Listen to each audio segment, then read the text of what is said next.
আউযু বিল্লাহি মিনাশ শাইতানির রাজিম বিসমিল্লাহির রহমানির রহিম। সম্মানিত বন্ধুগণ, আশা করি আল্লাহ তাআলার অশেষ মেহেরবানিতে সকলে ভালো আছেন, আমিও ভালো আছি আলহামদুলিল্লাহ। সম্মানিত বন্ধুগণ, জিন জাদু চিকিৎসা মিডিয়ায় আপনাদেরকে স্বাগতম।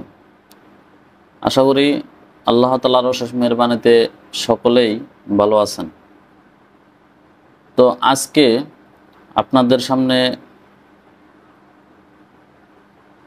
একটি গুরুত্বপূর্ণ বিষয় নিয়ে হাজির হয়েছে।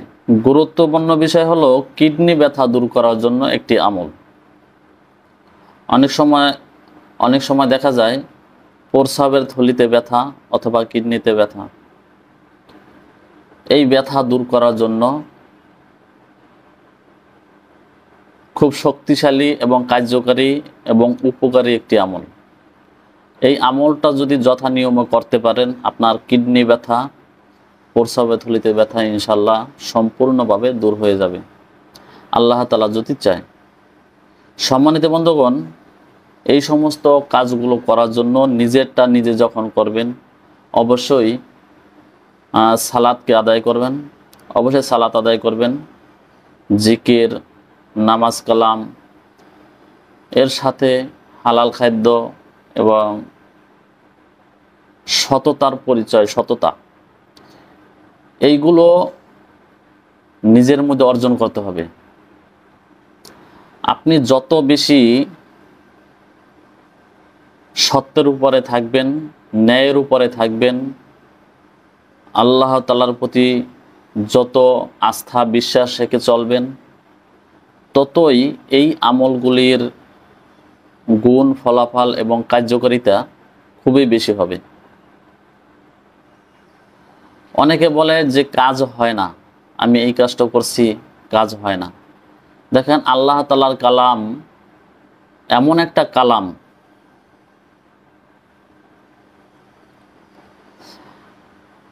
যে কালামটা কোনো পাহাড় পর্বত বহন করার সাহস করে নাই। আসমানও এই কালামকে বহন করার জন্য সাহস করে নাই।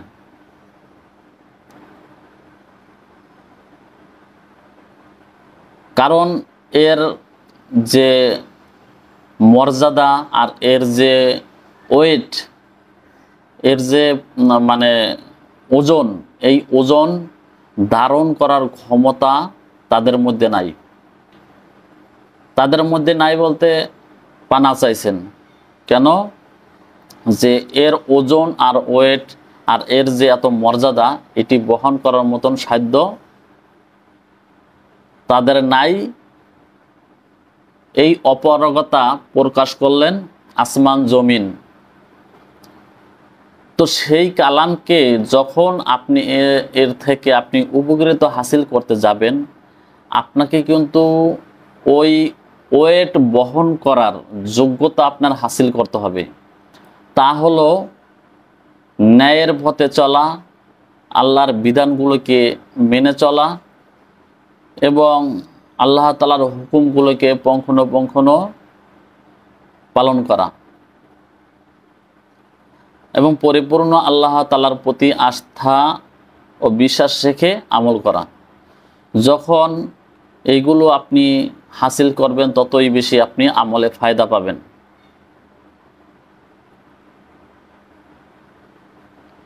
তো সম্মানিত বন্ধুগণ, এই কিডনি ব্যথা দূর করার জন্য এই আমলটা অত্যন্ত জরুরি। তো আপনি এই আয়াতটিকে কিভাবে ব্যবহার করবেন? এই আয়াতটি ব্যবহার করার নিয়ম হলো, আপনি একাধিকবার এই আয়াতটিকে তেলাওয়াত করবেন। যত বেশি আপনি তিলাওয়াত করতে পারেন তত বেশি ভালো। একাধিকবার বলতে আপনি 41 বার পড়তে পারেন, 100 বারও পড়তে পারেন, অথবা 21 বার পড়তে পারেন। তাছাড়া আর যদি কম সংখ্যায় করতে চান, তাহলে 7 বার এই আমলটা করতে হবে। এর পাশাপাশি শুরুতে সূরা ফাতিহা, 4 কুল, আয়াতুল কুরসি এইগুলো পাঠ করবেন।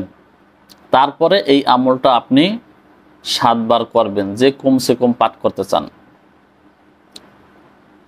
আর যে চান যে না আমি এই পানি পড়াটাকে আরো শক্তিশালী করব, আরো ভারী করব, তার জন্য কাজ হলো সে 21 বার, 41 বার,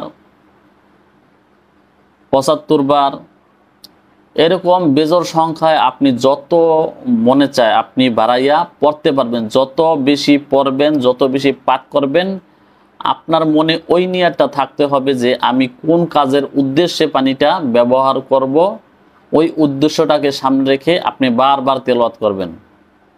বারবার তেলাওয়াত করে এই পানিটাকে আপনি ব্যবহার করবেন। ইনশাআল্লাহ আপনি আপনার যে সমস্যা খুব দ্রুতই সেরে যাবে এবং আপনি সুস্থ হয়ে যাবেন। এটা আল্লাহ তাআলার কালাম।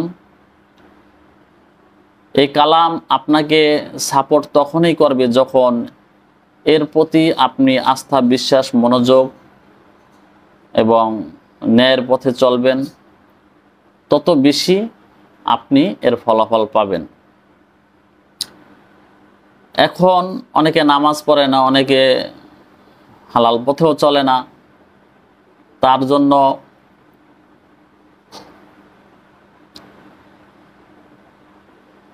তার জন্য করণীয় কি? সে কি এই কোরআন থেকে সুস্থ হবে না?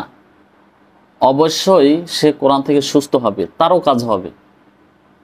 কিন্তু আমি যে কথা বলতেছিলাম যে আপনি যদি শক্তিশালী আমল চান, শক্তিশালী যদি রুকিয়া পানি তৈরি করতে চান, তাহলে আপনাকে আমল বাড়াইতে হবে।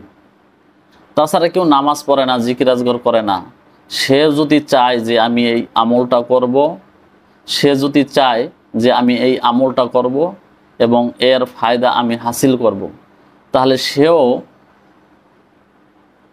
যে কোনো ফরজ নামাজের পরে ওযু অবস্থায় আল্লাহ পাকের কিছু সময় জিকির করতে হবে, আল্লাহ পাকের স্মরণ করতে হবে। তারপরে আপনি এই আয়াতটিকে পাঠ করবেন, পানির মধ্যে দম দেবেন। এই পানিটা আপনি ওই নিয়মেই ব্যবহার করবেন যেই নিয়মেও বলা হইল। তো এই পানিটা আপনি সকাল সন্ধ্যা 3 বার, সকাল, দুপুর, বিকাল 3 টাইম আপনি পানিটা ব্যবহার করবেন। তো এই ব্যবহার করার ফলে আপনি পরিপূর্ণ সুস্থ হতে পারবেন ইনশাআল্লাহ। সম্মানিত বন্ধুগণ, আজকে ভিডিও এ পর্যন্তই। সবাই ভালো থাকুন, সুস্থ থাকুন। আসসালামু আলাইকুম ওয়া রাহমাতুল্লাহি ওয়া বারাকাতুহু।